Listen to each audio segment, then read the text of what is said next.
é com Murilo Rocha. Hoje, Murilo participando de forma remota, está nas nossas telas, portanto, está sim. Ei, Murilo, bom dia. Bom dia, Lucas. Bom dia, Luciana. Bom dia. Bom dia aos ouvintes da Band News. Ontem a gente teve a realização, do Prêmio Band Cidades Excelentes, Luciana? A Luciana estava lá presente. Exatamente. Onde a gente premiou aí os melhores prefeitos, as melhores gestões de Minas Gerais, baseado em 6 pilares, em 72 indicadores, enfim. Foi uma grande festa e quem quiser acompanhar está lá no YouTube da Band Minas, mas também vai ser exibido na TV Band Minas no dia 29 de junho, 29 deste mês. Eu não vou dar spoiler dos vencedores não, mas quem quiser só lá no YouTube acompanhar a cerimônia, que foi muito bacana. Eu abro falando de cidades excelentes para falar de cidades nada excelentes aqui em Minas Gerais. Meu comentário é sobre duas cidades mineiras onde infelizmente estão acontecendo atos aí reprováveis, cidades que estão caminhando aí para o passado, a passos largos. Primeiro, um incidente ocorrido na cidade de Alpinópolis, no sul de Minas, na segunda-feira, a gente até noticiou aqui já na Band News, o atual prefeito Rafael Freire, sendo vítima de ataques homofóbicos há muito tempo já. O prefeito vem sendo vítima de ataques homofóbicos e ele na segunda-feira anunciou que retiraria sua candidatura à reeleição. Acabou ganhando muita repercussão, parece que ele é um prefeito muito bem avaliado e tudo indica que ele lidera o pleito lá em Alpinópolis, ou seja, é favorito para a reeleição em Alpinópolis, mas esses ataques se intensificaram e atingindo a família dele, inclusive. Então, o prefeito falou que retiraria essa candidatura dele e não seria candidato à reeleição. Gerou uma grande comoção na região, prefeitos de cidades vizinhas, moradores, enfim. Parece que aconteceu um ato essa semana, na terça-feira, lá a favor do prefeito. Vários deputados aí, deputada Hanna França e outros deputados estaduais saíram também em defesa, a deputada Bela Gonçalves saiu em defesa do prefeito, dando publicidade ao caso. O caso ganhou repercussão nacional e parece que o prefeito já está sendo demovido da ideia de desistir, de enfrentar aí esses ataques e ser candidato à reeleição em Alpinópolis, no sul de Minas. Então, aqui fica nosso repúdio, nossa crítica a essas atitudes homofóbicas contra o prefeito Rafael Freire, um jovem prefeito, parece que é bem avaliado na cidade, e candidato à reeleição. Logicamente, já surgiram críticas também, falando que ele está usando essa situação para promover a sua reeleição. Fato é, gente, que as denúncias são reais, Ele publicizou algumas dessas denúncias, desses ataques, na verdade. Os ataques são reais. Se ele está aproveitando isso ou não, politicamente, de forma eleitoreira, são outros 500. O fato é, os ataques homofóbicos contra o prefeito Rafael Freire de Alpinópolis são reais, não são inventados, são ataques reais, são investigados pela polícia.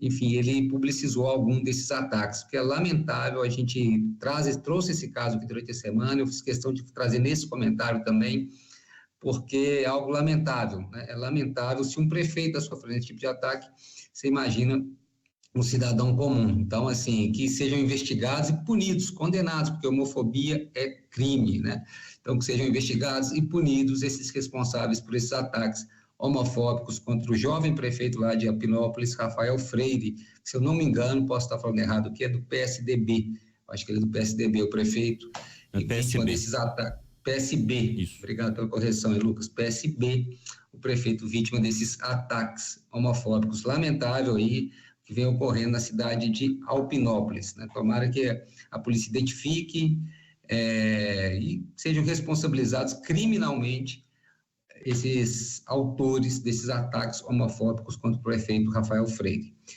Outra questão envolvendo cidades do interior de Minas que não estão nada excelentes aí é a cidade de Conselheiro Lafayette, onde a Secretaria Municipal de Educação, pressionada por alguns pais, achou por bem suspender uma obra do escritor mineiro Ziraldo de Caratinga, Ziraldo morreu recentemente.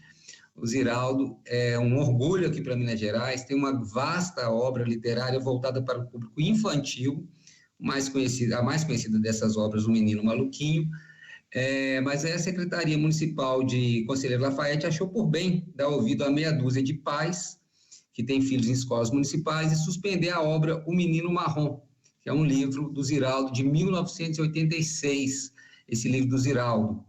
Ele conta a história de dois meninos, duas crianças que crescem juntos ali, infância e adolescência, né? Um menino marrom, na verdade, é um menino negro, e tem um menino cor-de-rosa, que é um menino branco, no livro lá chamado de Menino Cor-de-Rosa.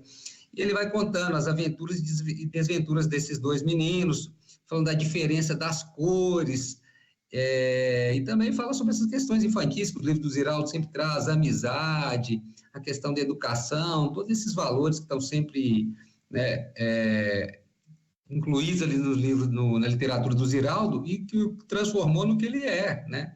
É um gigante, um escritor conhecido mundialmente pela sua obra infantil, justamente pela beleza da obra dele, que é muito difícil escrever para criança, e o Ziraldo se notabilizou por isso.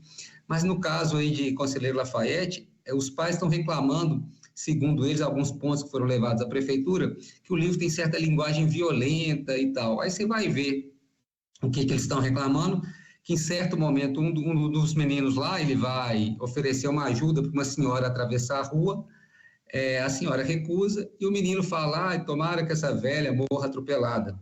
Uma coisa, né, assim, uma história infantil. Estão achando essa linguagem uma linguagem violenta, uma língua que induz a violência às crianças. Em outro momento, a criançada lá no livro resolve fazer um pacto de sangue. Também uma coisa que, né, comum na infância, adolescência, né, mesmo quando ele não ocorre, usa-se essa expressão, pacto de sangue, e os pais citaram esses dois trechos como indução à violência. Olha, trata de uma grande ignorância dos pais, me desculpem, é muita ignorância achar que esse tipo, né, que essas expressões contidas nesse livro podem trazer algum tipo de pensamento para as crianças, né, que estão inseridas num mundo muito mais violento. Eles têm acesso a muito mais violência do que essas expressões, que não tem nada de violento, né? Essas coisas passam pela cabeça de crianças, adolescentes, esses termos, né? Cabe a nós educar. O livro faz essa função de educação também, mas sem fugir da realidade do mundo infantil, que é também permeado por esse tipo de pensamento e expressões, né? E, na realidade, hoje as crianças têm acesso a coisas violentas reais, né? Quando você empresta o celular para o seu filho, para as redes sociais, para os joguinhos, eles estão, para mensagens, eles têm acesso a uma violência muito maior, uma violência real, uma violência verdadeira, né? Acho que os pais não estão preocupados com isso. E não com uma obra do Ziraldo consagrada mundialmente. É muita ignorância, é muito atraso, e fica aqui também o puxão de orelha na Secretaria Municipal de Educação de Conselheiro Lafayette. Que secretária que é essa? Que secretário que é esse, né?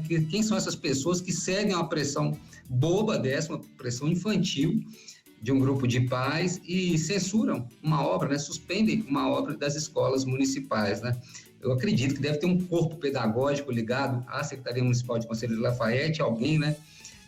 Com uma formação técnica nesse assunto de educação, para ter o bom senso de falar que esse livro tem que voltar a circular, voltar a ser usado na rede municipal de Lafayette. Não só esse, como várias outras obras do Ziraldo, né? Ziraldo é um craque.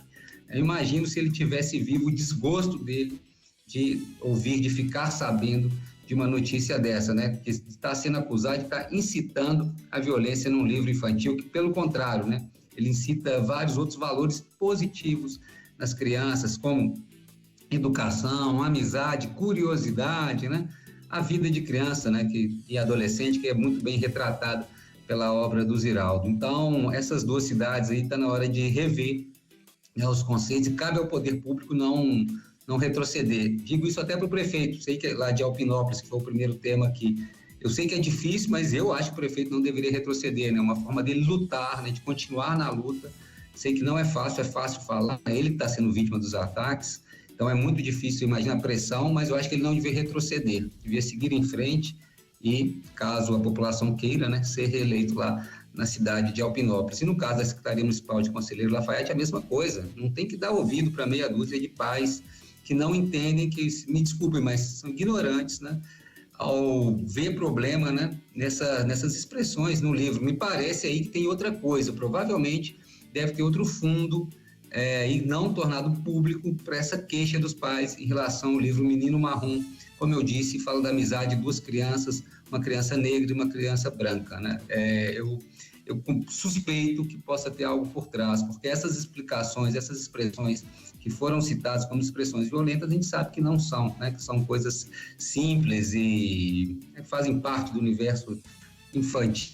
Inclusive, pensamentos ruins, todas as crianças são permeadas por pensamentos ruins mesmo, faz parte, né? Vida, morte, isso faz parte, né? Das crianças, quem tem o convívio com criança sabe desses diálogos, né? Que as crianças levam até nós, né?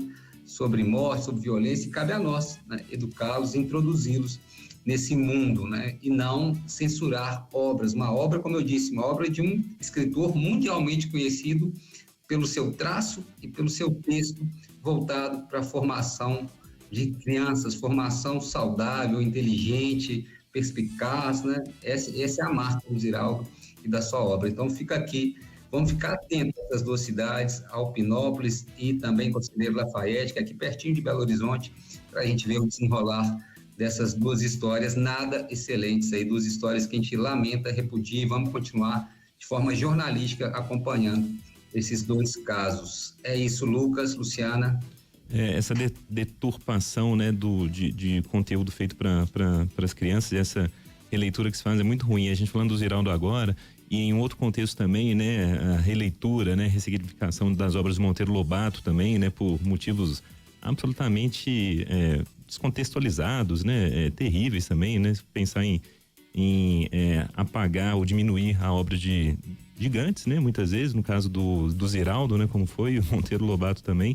E no caso de Alpinópolis, ainda nesse jornal, sobre esse assunto que o Murilo comentou aqui, a gente conversou com o prefeito de Alpinópolis, ele inclusive falando que não bastassem os ataques pessoais, a família dele, imagina, né, cidade pequena, interior, a família também recebendo ataques, ameaças, situação terrível que ele descreveu. A gente conversou com ele, já a gente traz essa conversa aqui então, Murilo.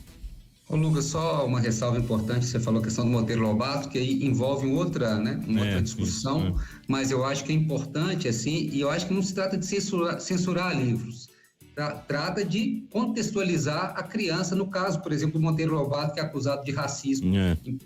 Eu fui educado com a obra do Monteiro Lobato, tanto em livro quanto na TV, né? Eu assisti muita coisa, O Sítio do Capão Amarelo é uma obra do Monteiro Lobato, né? Eu acompanhei muito de perto e me fez muito bem. Agora, se fosse caso algumas obras têm esse conteúdo racista, que muita gente diz que tem e tal, e ele, lá naquela época dele, provavelmente tinha essas ideias mesmo, basta explicar à criança o contexto que aquela obra foi, né, e o pensamento daquele escritor, mas você não pode jogar fora toda a riqueza literária que tem naquela obra ali voltada para a criança. Essa é a minha opinião, né? E no caso do Ziraldo, aí é uma tremenda, né, porque são expressões assim tão corriqueiras, né, que fazem parte, como eu disse, do universo da criança, do jovem, enfim, não tem nenhum sentido essa deturpação, né, você usou o termo certo, porque assim, às vezes não é só uma interpretação equivocada, é uma deturpação para poder criar um fato e conseguir barrar um livro. Mas vamos aí, vamos continuar marchando em direção à luz, né, essa é a nossa função do jornalismo, a gente não pode se render a esse movimento, né, conservador no sentido ruim, retrógrado, que vem ganhando muita força no Brasil em todas as esferas.